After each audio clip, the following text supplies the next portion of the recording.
See, because I always say emotions are your energy in motion. So can that energy in motion land somewhere? And if it doesn't, oh, you tired, baby? Every Every Tuesday time you I get on here, I start yawning. I don't know why. I'm not even tired. yeah. So that energy has to land somewhere. So Right. emotional safety. Can your spouse be vulnerable with you? Or do they feel judged and criticized? So like Wifey said in the early stages, I'm not gonna say I judged her or criticized her.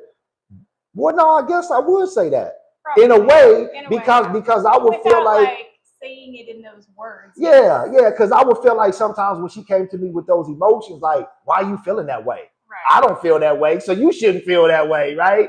And then I had to learn how to land my emotions. And by Mm-hmm. landing my emotions was just by freeing myself, landing my emotions was learning how to deliver that, right? So for me, it was more so my delivery Mm-hmm. because every time I tried to land my emotions, if I felt a certain way, Wifey never judged me or criticized me, but I did feel rejected. Mm-hmm.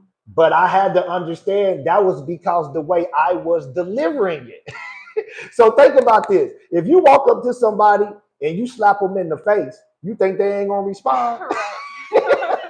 I don't care how much they love you. I don't care. If I slap Wifey right now on camera, you think she ain't gonna look at me or hit me back and be like, "What? What's?" So think about that when you're trying to land your emotions. It Right. could just be your delivery and the way you're trying to land those emotions, right? Because that energy and emotion, I always say, if you don't pause and regulate that energy and emotion, that can come out very aggressive.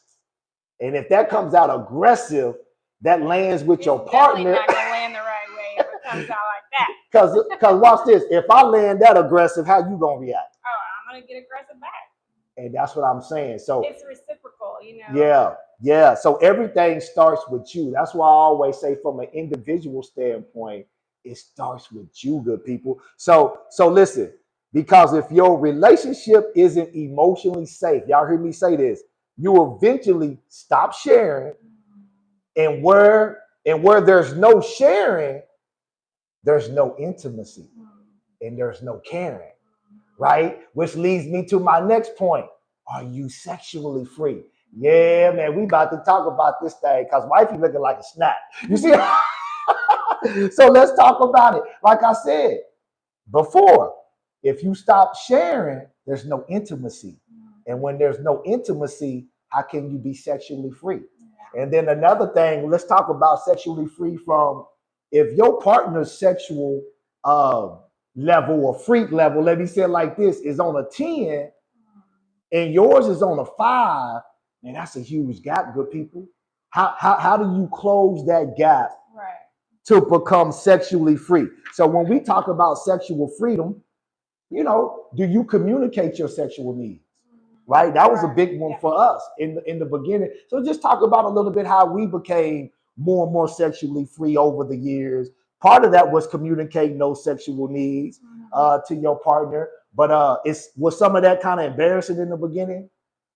Do you think some of that was kind of you don't? Not for me. I don't know. I mean, I mean, our relationship's different in that area because we haven't really necessarily struggled in With that that, area. yeah, that's true. But I will say, like, if there's a disconnect between the two people, then that sexual energy is not going to be there.